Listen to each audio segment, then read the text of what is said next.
ওয়াল আস ইন্নাল ইনসানা লাফি খুস ইল্লাল্লাযিনা আমানু ওয়া আমিলুস সলিহাতি ওয়া তাওয়াসাউ বিল হাক্কি ওয়া তাওয়াসাউ বিস সাবর।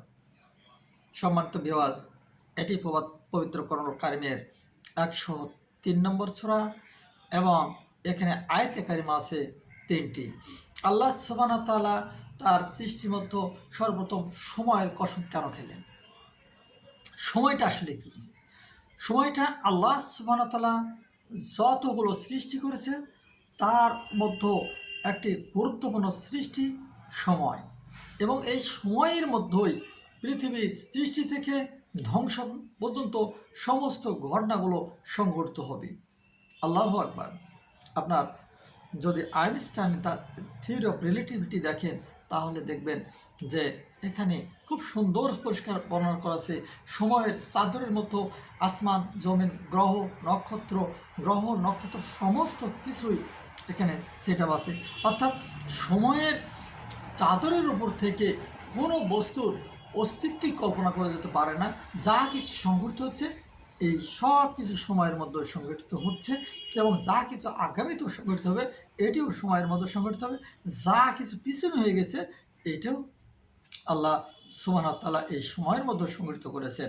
অর্থাৎ আল্লাহ সুবহানাহু ওয়া তাআলার সৃষ্টির মধ্যে যদি আমরা দেখি তাহলে যত সৃষ্টি আছে তার আগে সময়টাই তিনি সৃষ্টি করেছেন, এবং যত ধ্বংস হয়ে যাবে সমস্ত ধ্বংসগুলো সময়ের গহ্বরের মধ্যে সম্পূর্ণ কিছু নিপাতিত হয়ে যাবে। তাই আল্লাহ সুবহানাহু ওয়া তাআলা সময়ের কসম করলেন যে ওয়াল আস, সময়ের কসম, ইন্নাল ইনসানা লাফি খুস। আল্লাহ সুবহানাহু ওয়া তাআলা বললেন সময়ের কসম, সমস্ত মানুষগুলো ক্ষতিগ্রস্তের মধ্যে আছে। কি হলো? পৃথিবীর যত মানুষ সৃষ্টি করেছে আল্লাহ সুবহানাহু ওয়া তাআলা বললেন সমস্ত মানুষগুলো ক্ষতির মধ্যে আছে, কিন্তু ইল্লাল্লাযিনা আমানু ওয়া আমিলুস সলিহাতি, কিন্তু যে মানুষগুলো কি করে? ঈমান এনেছে। ইল্লাল্লাযিনা আমানু ওয়া আমিলুস সলিহাতি, এবং তদনুযায়ী আমল করে। ওয়া তাওয়াসাউ বিল হাক্কি এবং ওয়া তাওয়াসাউ বিস সাবর, এবং নিজে সবর করে অন্যকে সবর এবং সত্যের উপদেশ দিতে থাকে। অর্থাৎ একমাত্র সৃষ্টির মধ্যে যত মানুষ সৃষ্টি আল্লাহ সুবহানাহু ওয়া তাআলা আদম আলাইহিস সালাম থেকে এবং কিয়ামত পর্যন্ত যতগুলো মানুষ সৃষ্টি করবেন সমস্ত মানুষের মধ্যে সব মানুষই কিন্তু ক্ষতিগ্রস্তের মধ্যে আছে, এই সময়ের মধ্যে আছে, এবং এই সময়ের মধ্য থেকে এই মানুষগুলো ক্ষতিগ্রস্ত বা ধ্বংসের দিকে এগিয়ে যাচ্ছে। কিন্তু তারা ব্যতীত তারা যারা ঈমান এনেছে, শুধু ঈমান এনে বসে থাকেনি, তদ অনুযায়ী আমল করেছে, এবং এই সময়ের মধ্যে তার জীবনে বিপদ আপদ বিভিন্ন বিষয় আসবে, এই বিপদ আপদে সে ধৈর্য ধারণ করেছে, নিজে ধৈর্য ধারণ করেছে, এবং অন্য ধৈর্য ধারণে উৎসাহিত করেছে, এবং মানুষকে সৎ পথের দিকে যারা ডেকেছে।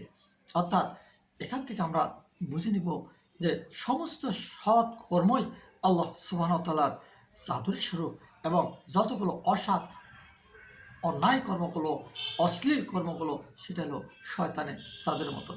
তাই যে মানুষগুলো ঈমান এনেছেন, আল্লাহ সুবহানাহু ওয়া তাআলার উপর ঈমান এনেছেন এবং তদ অনুযায়ী নিজে আমল করেছেন এবং অন্যকে আমলে উৎসাহিত করেছেন, অর্থাৎ আল্লাহর এই যে সৃষ্টিগুলো, সমস্ত সৃষ্টিগুলো যে সময়ের মধ্যে সৃষ্টি করেছেন, এই সৃষ্টি সম্পর্কে সত্য সঠিক ন্যায় নিষ্ঠার জ্ঞান দান করেছেন, নিজের জ্ঞান অর্জন করেছেন এবং অন্যকে জ্ঞান দান করেছেন, এবং আল্লাহ সুবহানাহু ওয়া তাআলা যে এক এবং অদ্বিতীয় তার পথে মানুষকে যখন ডেকেছেন সেই মানুষগুলোই একমাত্র কল্যাণের মতো আছে।